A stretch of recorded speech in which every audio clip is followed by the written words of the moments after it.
Hey, monkeys fighting robots, campers, nation, monsters. No, we're not monsters yet. No, we're not pulling the Lady Gaga action.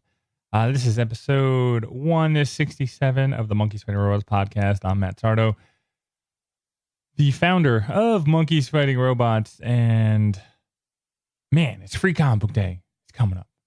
It's this weekend.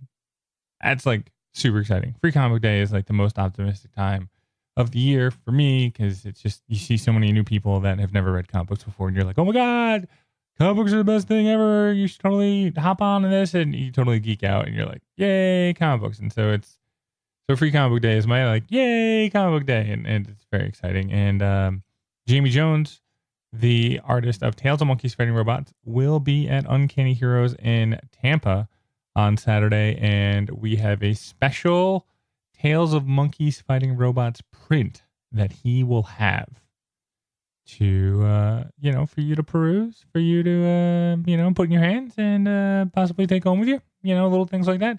And we'll also have a new episode of the Tales of Monkeys Fighting Robots comic strip out this Sunday. Every Sunday, Tales of Monkeys Fighting Robots comes out with a new strip, and Jamie and I are super excited about what's going to happen soon because we are going to smash lots and lots of robots.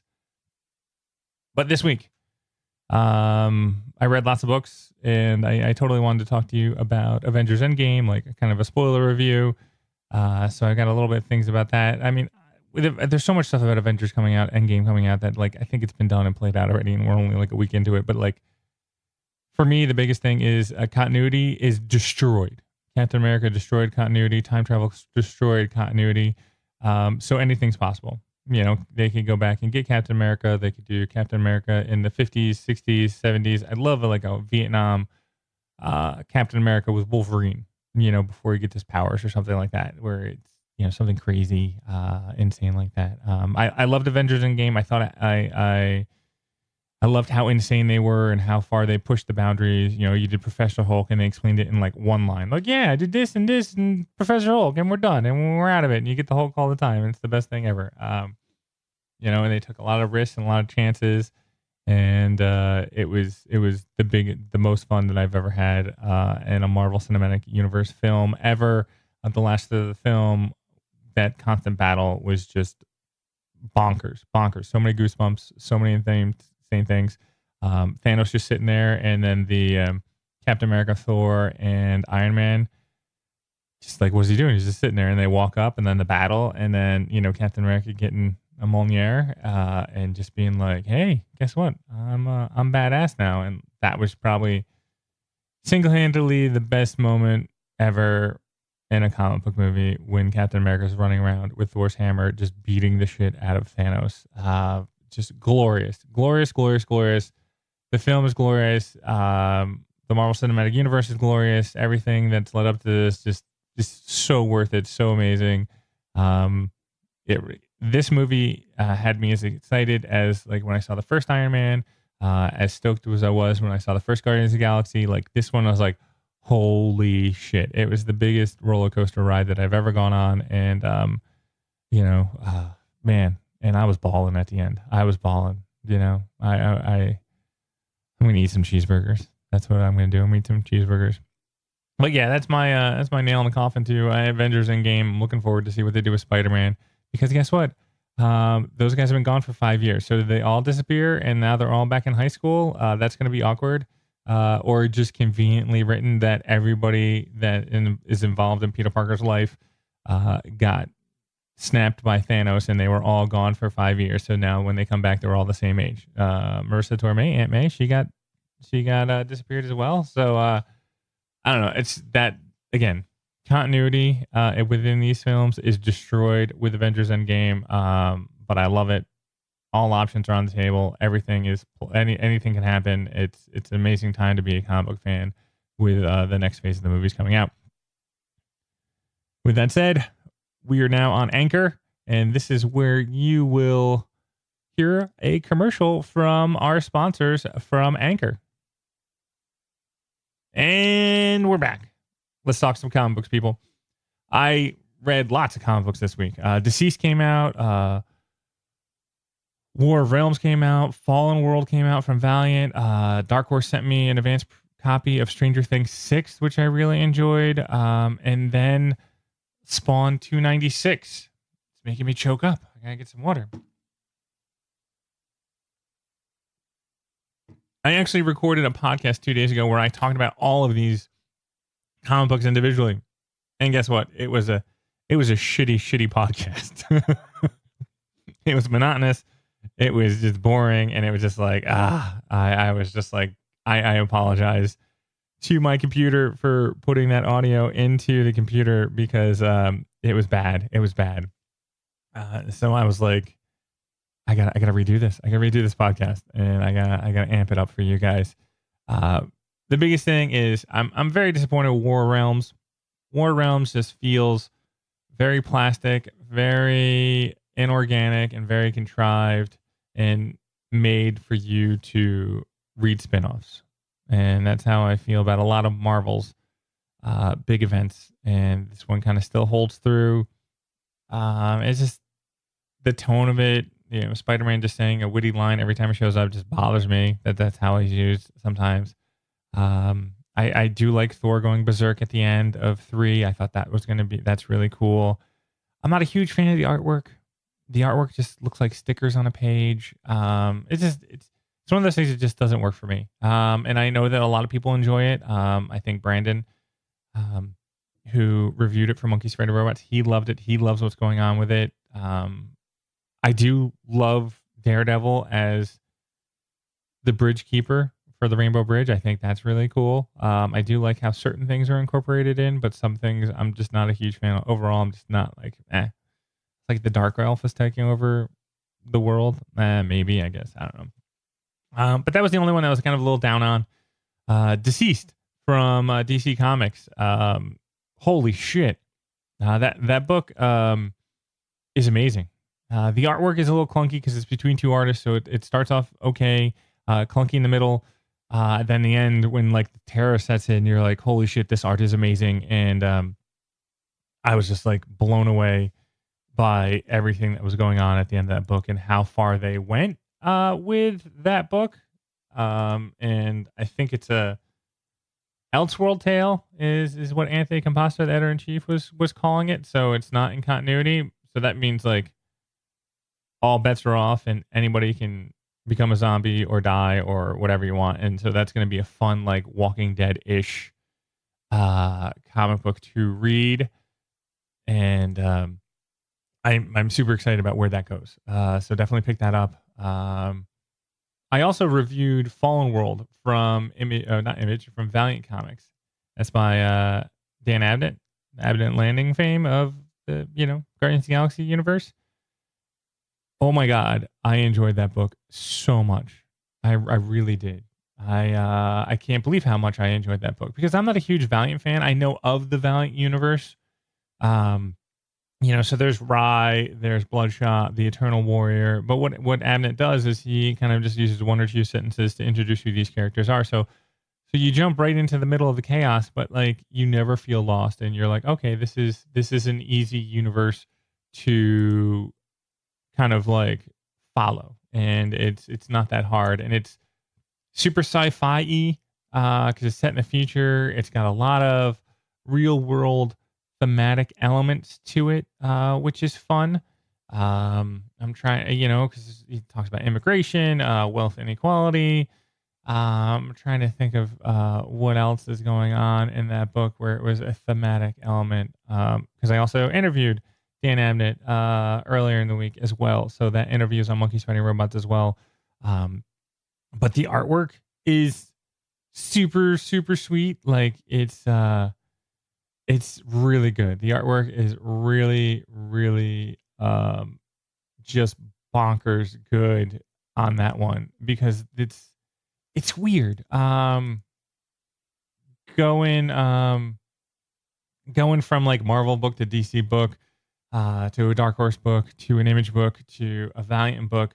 Valiant always has a certain feel to it, and that feel continues with it. And it's crazy. Adam Polina is the artist. I think he worked on X-Force, and he just really knows how to like draw veins. And like, I'm also a fan. Okay, this is a big thing. I'm a fan of a book that looks like it was drawn with a pencil. I know that not a lot of books are drawn with pencils anymore, and I don't know, maybe they are. But I'm more of a fan of a book that looks like it was drawn with a pencil and then inked over with an actual marker or a pen, however way we want to word it this world, and goes from there. Like that's what I'm a huge fan of is something that actually looks like it was somebody handmade it. I know I don't want to take anything away from people that do this all computer generated and, you know, with Photoshop and all the other different things. I mean, that is a skill, that is artwork, that is amazing too. But still, that sometimes kind of looks like a cartoon to me. I'm not a huge fan of it, but with Fallen World, like this looks like a comic book. It has texture, it has feel, it has, you know, that you know, it looks like somebody drew this book, and the colors are so rich. Like I don't know what they did with the red that they're using, but it's like gritty and it's bloodier. It's like in your face. Like, oh, it's so red compared to the rest of the book, and that it's just beautiful. And I just really enjoyed it.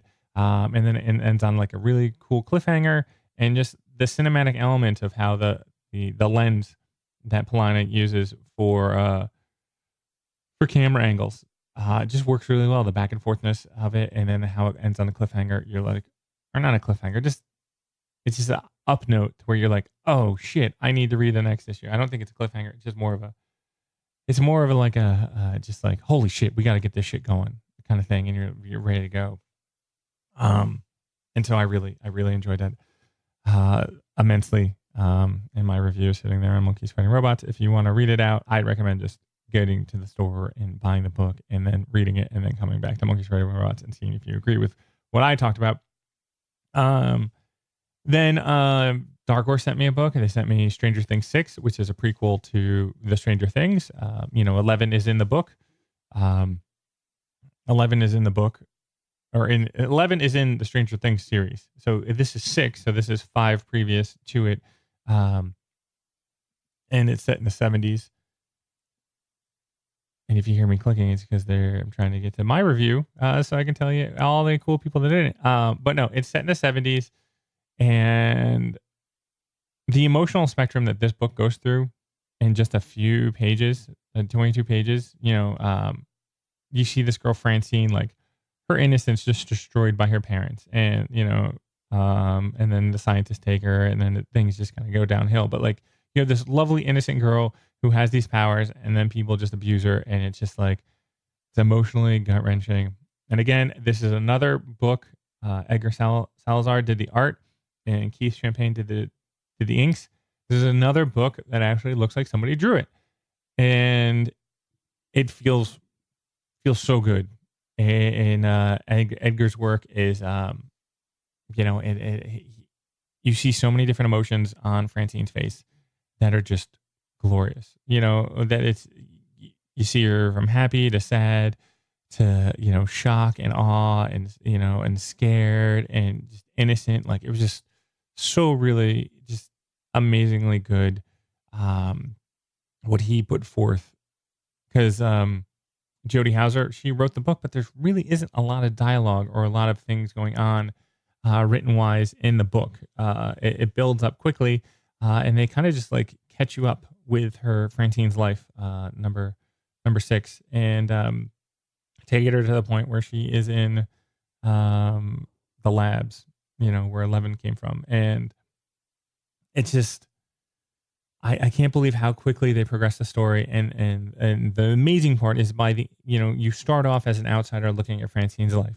And then by the end of it, there's like a transformation midpoint where like you and Francine are looking through the same lens. So then you feel everything that she does. And it just connected with me. And it was bizarre, because I looked at it, I flipped through it, I was like, I don't know about this. And then I read it, and then I read it again, and then I reviewed it, and I was like, shit. I was like, Jody, Edgar, Keith, Nate Pisco, who worked on letters, Trioni Farrell, who worked on colors. He just hooked me on so many different levels. And I was just like, damn it. I was like, this book is really good. So yeah, there was that. And then this came kind of late in the week. I was like, holy shit, like Spawn 296 is out. There's a March for 300.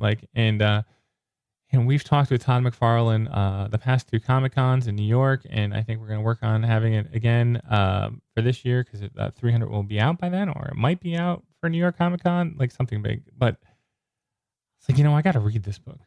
It's we're building up some momentum to 300. Like he's working on the movie. Let's see where Todd McFarlane is with Spawn, and let's see if the character still has weight and is still works today. The first book came out in the early 90s, and it was the epitome of like 90s glorious amazingness of guns and capes and crazy monsters and amazing artwork. And who gives a shit about the storyline if everything's blowing up the same? It was the Michael Bay time of comic books. But with that said, I was like, I still love it. I love Todd McFarlane. He's one of my idols, and like he has transformed from like an artist idol to like an entrepreneur idol. Like that guy just goes after it. He's aggressive and pulls no punches, and just in your face, like it's like, let's go do this. And and he's really open to supporting smaller people. He's always an interview for me. I've interviewed him at Image Expo. He's always been open to interviews at New York Comic Con, and he's even talked about like, hey, it's like you can do this thing now. Like he's all about disrupting the industries, whatever industry you're in. Like he'll be a supporter of you if you're like, hey, go disrupt this, and I'll be a big supporter. And then that's what he wants to do. And so I read 296, and this is the one that kind of got me the most pumped for it. And I was like, okay, Todd McFarlane did the script on it. Sean Alexander. I am totally get stuck with Seinfeld with that one. He did the artwork, and then Todd McFarlane and Jeff Goff, and I'm in football mode, Jason Goff, but no, John Goff. They plotted out the book. Tom Orzinski, he did the lettering, and then FCO Placia and Greg Menzie worked on colors. I apologize for butchering everybody's name in this podcast. That is one of my faults. But the reason why I want to talk about Spawn 296 is this is a blueprint for how Marvel and DC should do their comic books. There's a nice previously in Spawn section at the bottom in the inside cover. That is cool. And that Marvel and DC does this, which is fine. But at the end of the book, there's an index of every character that was talked about within the issue. And then it tells you exactly kind of like who they are, very quickly. And then it tells you what issue was their first appearance, so that you can kind of go through and be like, oh, I'm going to go back through and read all these different Spawns because like I saw this part in the book that I really liked. The reason why they have this is because Spawn 296 is basically like, here is everything that happened in Spawn over the past 296 issues. Like this is Spawn's greatest hits. And I do believe that there's been some like retcons and reboots of the Spawn universe over the past 296 issues. Personally, I think I've only read up to issue 50 when I was a kid, and I never really kind of picked it up afterwards. When it was at the comic book shop, at the Comic Vault, like it was kind of more of a horror book at that point in time. I'm trying to, where they were kind of like rebooted it into kind of like a horror genre. But this right here, I think this issue is the backbone of what the film is going to be based on. And so it kind of just goes through the whole universe of Spawn and kind of catches you up. And a lot of it, I was like, oh, this is why I like this book. This is what was going on. And I think Todd has basically gone through. It's like, okay, picked and choose what he liked from different reboots and different things like that. And was like, okay, this is the core of the Spawn universe in this book. And it's a splash page after splash page with lots of dialogue, not lots of dialogue, but lots of dialogue kind of explaining the universe. So each page is a different moment from the Spawn universe history. And it just kind of catches you up from current events that just happened in the previous issue to what's going to go down over this story arc. And I learned a lot. I learned a lot about Spawn. And I was like, okay, I learned a lot about Spawn, and I caught up with what was going on in the universe, and I was excited. I was really excited. I was like, why am I excited? Just like kind of reading like sort of a Wikipedia page of Spawn. And the reason why I was super excited was the artwork. Jason Sean Alexander.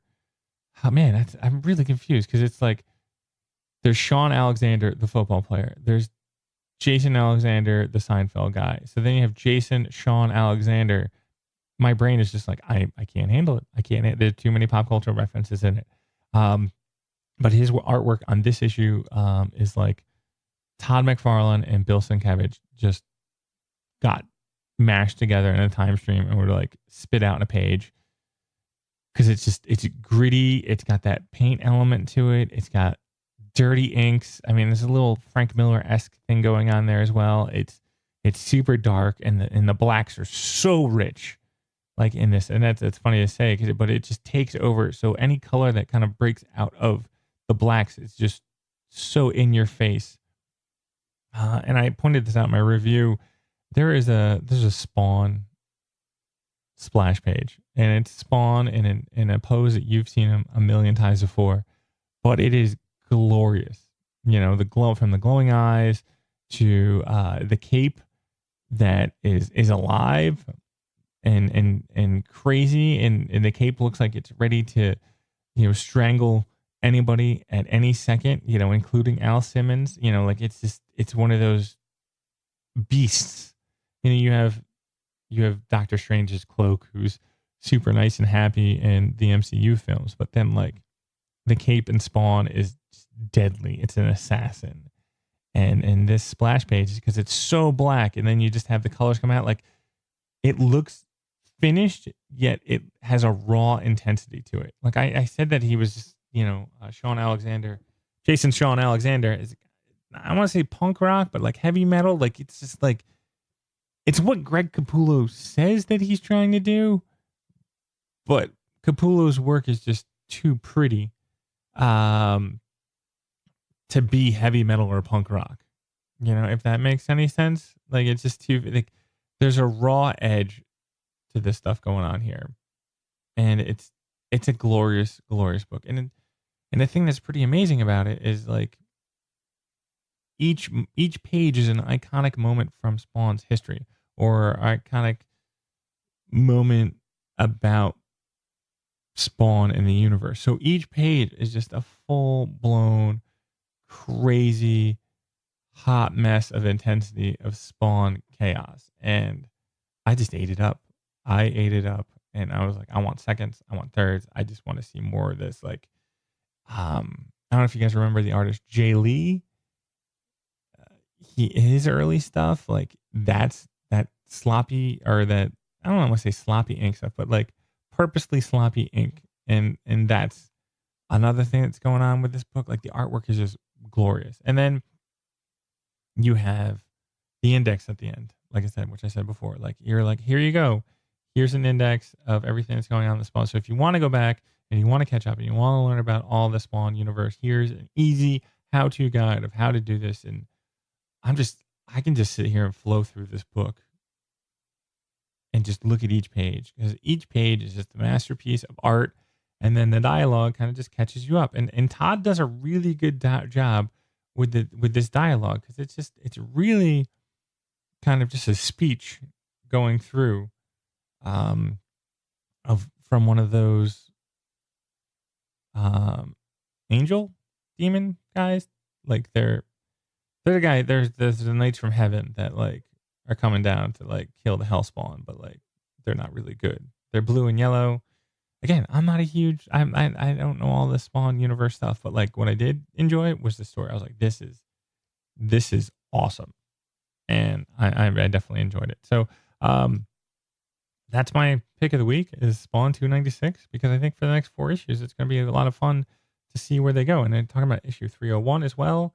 So 296, 7, 8, 9, 300. Yeah, I mean, it's gonna be a good 6 months of Spawn that, you can put it back in the box afterwards, and I'd be like, oh yeah, I'll see you at issue 600, or I'll see you at issue 500. But like, it's glorious, and this it reminded me why I loved it back in the day, and but now it's a little bit older. It's Todd's a little bit older. His writings matured a lot more. And it's just not there for shock and awe's sake. Like there's something here that is not ruining, but stewing. There's something stewing in this book that could be good, or it could be, it could explode in our face at issue 300. And it's just all beautiful comic book art, which still isn't that bad. But yeah, I would definitely. This went back to second print, so they sold out at the distributor level, and Image is going to put it for second print out. But again, I would pick up 296. I would pick up DCEASED #1 from DC Comics. I would. For me, War Realms is take it or leave it. Fallen World #1 I really enjoyed, and then May 29th is when Stranger Things 6 #1 of 4 comes out. May 29th from Jody Houser, Dark Horse. I would definitely check that out if you're a Stranger Things fan, or if you're a fan of storytelling. And I might go into it more about why that book was amazing. That might be a later podcast. But thank you so much for taking the time to listen to this podcast. I'm Matt Sardo. This is Monkeys Fighting Robots. And, have a great weekend. Have a great free comic book day, guys. Take care.